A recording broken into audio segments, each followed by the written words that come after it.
How to avoid 7 costly mistakes. When selling your home, Ryan Huggins. Set the right price from the start. High prices can deter buyers and real estate agents. A knowledgeable realtor can help price your home correctly by researching the area and recent sales trends.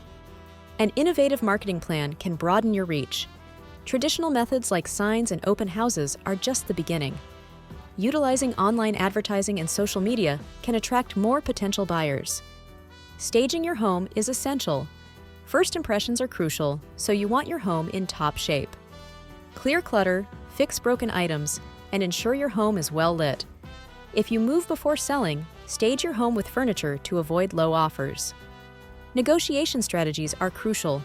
Understand what you and the buyer want from the sale. Avoid discussing your home's appraisal value during showings, and don't disclose why you're selling. Protect yourself with a properly written contract. This legally binding agreement involves laws and regulations. An improperly written contract could result in a failed sale and unnecessary costs. Only sign a listing agreement with a guarantee.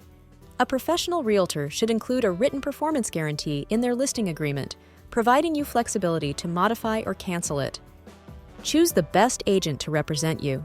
Selling your home is a significant financial transaction. You need a reliable realtor who understands your goals and meets your needs. If you have any questions about buying, selling, renting, or investing, please do not hesitate to reach out to us. All of the contact information can be found in the description below.